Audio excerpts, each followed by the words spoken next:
ગાંધીનગર ખાતે મુખ્યમંત્રી ભૂપેન્દ્ર પટેલની અધ્યક્ષતામાં રાજ્ય મંત્રીમંડળની મહત્વપૂર્ણ બેઠક યોજાઈ હતી।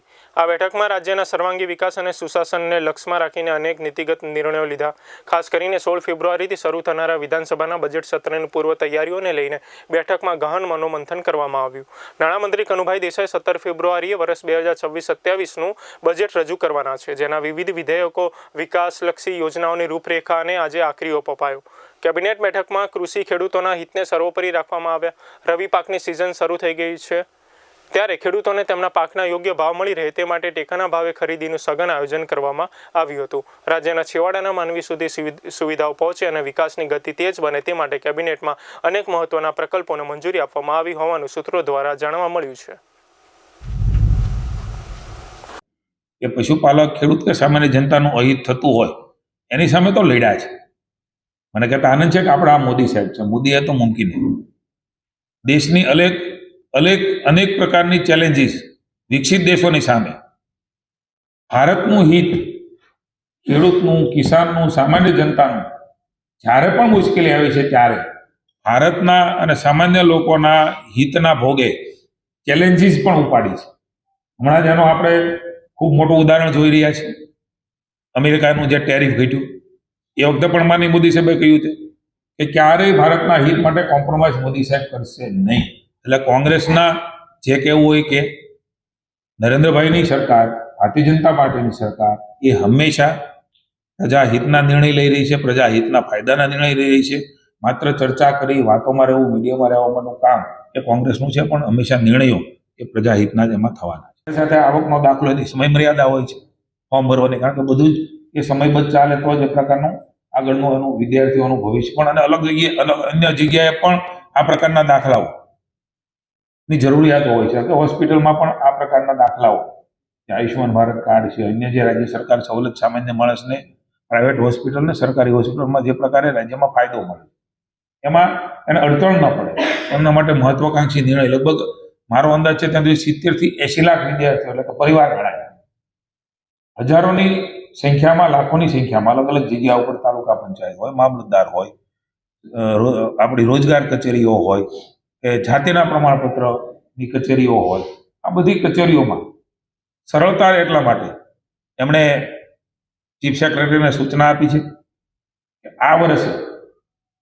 તમે બધા જ અધિકારીઓ બેસીને આમાંથી સરળીકરણ કરીને ઓનલાઈન ફેસલેસ કેવી રીતે થાય એ માટેનું તાત્કાલિક કરો અને 1 એપ્રિલથી આ નિર્ણય એ રાજ્ય સરકાર ફેસલેસ ઓનલાઈન આ બધા જ એમને પ્રમાણપત્રો મળી જાય। હાલાકી એમની જે વ્યવસ્થાઓ છે એમાં ગડબડી પણ ન થાય ને ખોટું પણ ન થાય, એના માટે જે કાંઈ નિયમ નાખવાનો હોય, રૂલ્સ નાખવાનો હોય નાખીને પણ સામાન્ય માણસ હેરાન ન થાય એવો ખૂબ મહત્વાકાંક્ષી અને મોટો નિર્ણય એ સંવેદનશીલ મુખ્યમંત્રી ભૂપેન્દ્રભાઈએ સંવેદનાસભર નિર્ણયની પણ અધિકારીઓને કહ્યું છે ને 1 એપ્રિલથી આ પ્રકારની વ્યવસ્થા રાજ્યમાં ગોઠવાઈ જશે। ભારત સરકારના ડિજિટલ એગ્રી સ્ટેટ પ્રોજેક્ટ હેઠળ ફાર્મર રજિસ્ટ્રેશન જે કરવાના હોય છે અને અંતર્ગત પીએમ કિસાનમાં 75% ઉપર એ જો કરતા હોય તો એને વિશેષ કેટેગરીમાં કેન્દ્ર સરકાર લેતી હોય છે। એમાં કેવાયસી, જમીનની લેન્ડ રેકર્ડ તથા રજિસ્ટ્રેશનની કામગીરી હોય છે। કુલ 59 લાખ લાભાર્થીઓનું ફાર્મર રજિસ્ટ્રી પોર્ટલ ઉપર રજિસ્ટર કરીને ભારત સરકારને એની નોંધ લીધી અને જેથી ભારત સરકાર દ્વારા સ્પેશિયલ સેન્ટ્રલ આસિસ્ટન્ટ હેઠળ 206 કરોડ રૂપિયા એ સ્પેશિયલ આસિસ્ટન્ટ તરીકેની નાણાકીય ગ્રાન્ટ એ રાજ્ય સરકારને મળી છે અને દેશમાં 4થા ક્રમે આપણું ગુજરાત રાજ્ય આ કામગીરીમાં આવ્યું છે અને લગભગ આજના દિવસે 88% જેટલું કામ એ આ રજિસ્ટ્રેશનનું, ફાર્મરનું, આ પ્રોજેક્ટ હેઠળ પીએમ કિસાનનું આ કામ અમારા કૃષિ વિભાગે પૂરું કર્યું છે। એની પણ વિગતવાર અહેવાલ આપ્યો અને મુખ્યમંત્રીશ્રીએ પણ એની સરાહના કરી છે। મુખ્યમંત્રીશ્રીએ મહેસૂલ ક્ષેત્રે એક મહત્વનો નિર્ણય લીધો છે, એના માટે ખાસ અભિનંદન પાઠવ્યા। આ નિર્ણયથી રાજ્યના અનેક ખેડૂતોને સીધો જ ફાયદો થવાનો છે।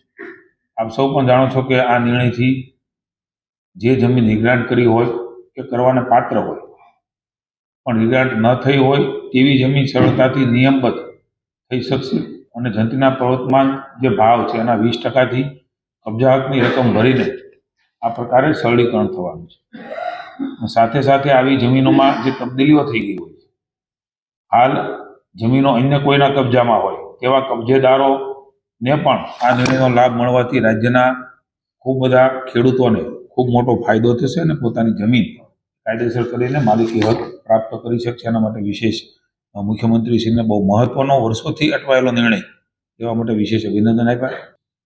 એ મહત્વાકાંક્ષી સુજલામ સુફલામ જળ અભિયાન એ આપણે પણ જાણીએ છીએ કે પાણી કોઈ કોઈ જગ્યાએ તળાવોમાં, કોઈ જગ્યાએ નદીઓમાં એ વરસાદ વધારે આવવાથી મોડે સુધી ક્યારેક ફેબ્રુઆરી ક્યારેક માર્ચ સુધી પણ ભરાઈ જાય છે. આ વખતે માનનીય મુખ્યમંત્રીશ્રી આજે કેબિનેટમાં નિર્ણય લીધો છે, સૂચનાઓ આપી છે ચીફ સેક્રેટરીને. સુજલામ સુફલામ જળ અભિયાન યોજના એ 21 ફેબ્રુઆરીથી શરૂ કરવામાં આવે.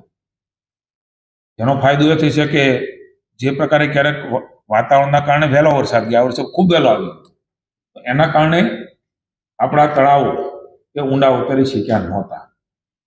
એટલા મહત્વાકાંક્ષી જે યોજના છે 21 ફેબ્રુઆરીથી શરૂ કરવાનો નિર્ણય માનનીય મુખ્યમંત્રીએ સૂચના આપી છે, અને એમાં પણ કેટલાક મહત્વની બાબતો પણ ધ્યાને લીધી છે.